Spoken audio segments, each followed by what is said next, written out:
Hello everyone. आज हम fertilisers के बारे में बात करेंगे। गर्मियों का सीज़न है और जो भी ज़रूरी फर्टिलाइज़र्स है जो हमारे प्लांट्स में हमें देने चाहिए, जो बहुत एसेंशियल फर्टिलाइज़र्स हो गए, आज हम उनके बारे में बात करेंगे। तो हमारे दो तरीके के प्लांट्स हैं, एक तो हमारे शोपीस टाइप में हो गए और एक हमारे फ्लावर प्लांट्स हो गए।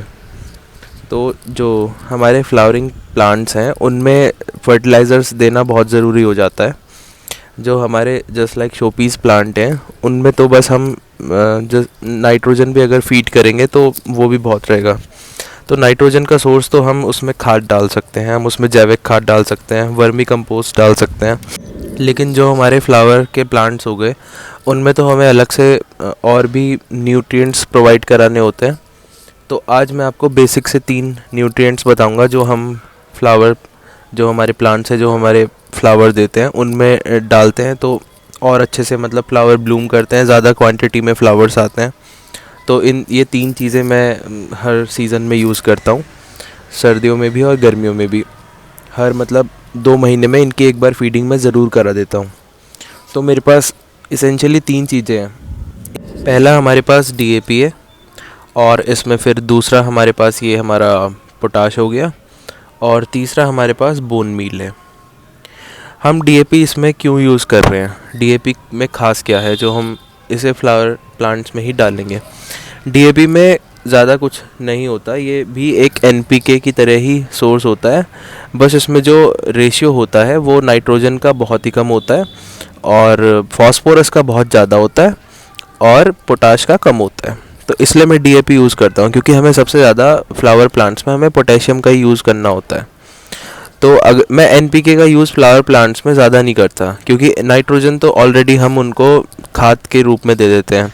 उसके बाद बचा हमारा पोटाश और फॉस्फोरस। तो आप देख ही रहे हैं पोटाश भी मैं अलग से डाल देता हूँ, मैं पोटाश पर भी आऊँगा। उसके बाद बचा फॉस्फोरस, तो फॉस्फोरस रिच सोर्स के लिए मैं डीएपी ही यूज़ करता हूँ। ठीक है, ये तो हो गई डीएपी की बात। अब बात करते हैं पोटाश किस लिए ज़रूरी होता है। पोटाश जो है वो रूट्स के लिए बहुत एसेंशियल होता है। जो प्लांट्स की रूट्स हैं, हमारा कोई भी प्लांट हो, इसमें ज़रूरी नहीं है कि वो फ्लावर प्लांट हो या कि शो पीस प्लांट हो, ये उससे फ़र्क नहीं पड़ता। पोटाश हमारे जो रूट्स है उसकी इम्यूनिटी को स्ट्रॉन्ग बनाता है, उसमें डिजीज़ नहीं लगने देता और किसी तरह की कोई उसमें जो प्रॉब्लम आनी होती है, जैसे अगर आपकी मिट्टी में दीमक लगती है, वाइट कलर की एक डिजीज, वाइट कलर का होता है वो कीड़ा सा होता है, तो वो डिजीज़ अगर लगती है तो वो भी मतलब अगर आप पोटाश डालते रहते हैं तो वो भी फिर आपकी रूट्स को काफ़ी हद तक हेल्प करता है उसको बचाने में। तो पोटाश तो हमारी जो रूट्स की इम्यूनिटी होती है उसको बहुत ज़्यादा बढ़ाता है, तो इसलिए हम पोटाश यूज़ करते हैं। अब हम बोन मील के बारे में बात करते हैं। बोन मील भी हमारा एक फास्फोरस रिच न्यूट्रिएंट होता है, इसको भी एज अ ग्रेट फर्टिलाइजर्स माना जाता है। तो बोन मील हम यूज़ करते हैं फ्लावर्स के लिए, या उनकी रूट्स भी और ज़्यादा मतलब स्ट्रॉन्ग हो जाए। रूट्स और फ्लावर्स दोनों पे काम करता है, इसमें थोड़ा कैल्शियम भी होता है। और सिर्फ फ्लावर्स ही नहीं, अगर कोई वैसा जैसे हमारा प्लांट हो गया जो रूट्स बाय रूट्स कुछ वेजिटेबल उगाता है, जैसे हमारी ऑनियंस हो गई, गार्लिक हो गई, कैरेट हो गई, तो इस कैटेगरी के प्लांट को भी ये बहुत अच्छे से नरिश करता है और गुड क्वालिटी के जो है एज अ फ्रूट और फ्लावर्स ये जो है प्रोड्यूस कराता है। तो बोन मील इसलिए हम यूज़ करते हैं, अलग अलग चीज़ों का अलग अलग इफ़ेक्ट पड़ता है, तो इसलिए मैं तो ये तीनों चीज़ें यूज़ करता हूँ, जिसमें कि 2 तो फॉस्फोरस से रिच है और ये स्पेशली रूट्स के लिए यूज़ होता है, और बोन मील में थोड़ा कैल्शियम भी होता है और अदर न्यूट्रिएंट्स भी बहुत ज़्यादा होते हैं, तो इसलिए बोन मील का यूज़ भी मैं करता हूँ। तो अब इनकी फीडिंग कैसे करनी है। इनकी फीडिंग करने के लिए 2 तरीके हैं। सबसे पहला तरीका तो जो मैं यूज़ करता हूँ वो ये है कि आपका जो प्लांट है, आपका जो पॉट है, उसमें आप जैसे ये टीस्पून रखी हुई है तो आप उसमें डीएपी की 2 चम्मच स्प्रेड कर दीजिए साइड में। एक सारा एक साथ नहीं डालना है, उसको थोड़ा थोड़ा अलग अलग जगह पे स्प्रेड कर दीजिए। और ऐसे ही पोटाश भी, और बोन मील तो आप आधा मुट्ठी लेके इन अ गुड क्वांटिटी आप उसको फीड करा सकते हैं। दूसरा तरीका ये होता है कि 15 दिन में एक बार, जैसे अगर आपको 10 प्लांट्स में डालना है, तो आप 10 प्लांट के हिसाब से आप उसमें 10 मग पानी ले सकते हैं और एक कंटेनर में, और उसमें कम से कम 20 चम्मच आप डीएपी मिला लीजिए और 10 चम्मच आप ये पोटाश मिला लीजिए। और बोन मील तो मैं नहीं मानता पानी में मिला के देना ज़्यादा सही है, इसको तो आप डायरेक्ट भी फीड करा सकते हैं। तो ये दोनों चीज़ें पानी में अच्छे से डिज़ोल्व करके, डिज़ोल्व अगर वो एकदम नहीं होता तो उसको थोड़ी देर छोड़ दीजिए, लगभग आधा घंटा, और वो जब वो अच्छे से डिज़ोल्व हो जाए तो उसके बाद उसको पानी को अपने प्लांट में डायरेक्ट फीड करा सकते हैं। लेकिन ये काम आप 15 दिन में एक बार करेंगे। अच्छा, जो लोग बहुत गर्म इलाके में रहते हैं, जहाँ पर गर्मियों में टेम्परेचर 40 डिग्री से भी ऊपर जाता है, वहाँ में थोड़ा सा इनकी फीडिंग कराने में थोड़ा चेंज करना होता है। जो हमारा डीएपी हो गया उसका भी आपको 1 चम्मच लेना है, और जो पोटाश है उसका एज़ यूजुअल आपको 1 चम्मच ही लेना है।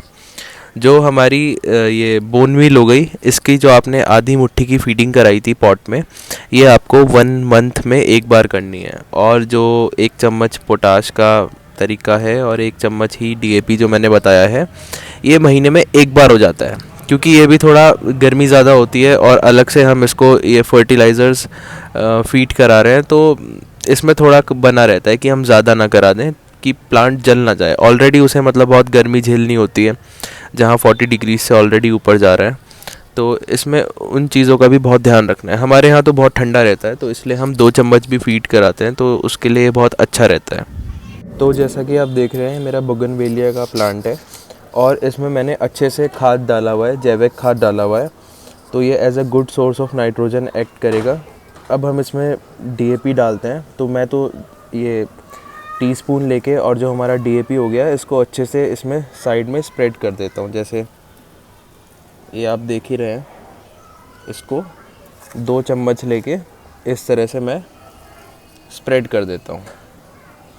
उसके बाद बारी आती है पोटाश की, तो पोटाश भी मैं इसमें 1 टीस्पून लेके और इसमें इसके चारों तरफ अच्छे से स्प्रेड करना होता है। तो यही काम आपको हर प्लांट में करना है। अब बोन मील की बारी आती है तो बोन मील तो मेरे ख्याल से ये कटोरी में लगभग 1 मुट्ठी ही होगी।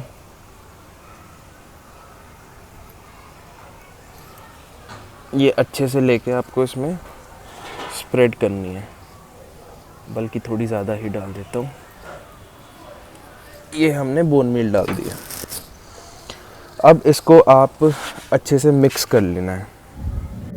इसको अच्छे से मिक्स करने के लिए आप इसको हल्का हल्का इसमें मिला सकते हैं, ज़्यादा गहरा खोदने की ज़रूरत नहीं है, बस वो हल्का हल्का मिट्टी में मिक्स हो जाए, बस इतना सा काम आपको ये करना है।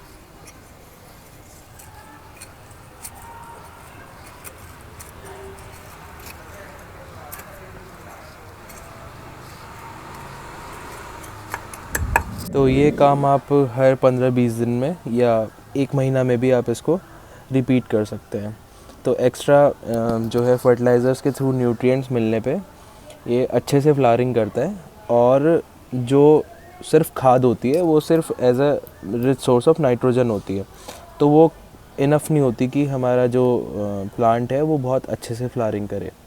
तो ये बोगनवेलिया का जो प्लांट है, आप इसमें देख सकते हैं कितने अच्छे से फ्लावरिंग कर रहा है। पिछली फीडिंग मैंने 1 महीना पहले की थी, तो वैसे तो ये स्प्रिंग सीज़न है तो अच्छे से हर फ्लावर ही ब्लूम होता है।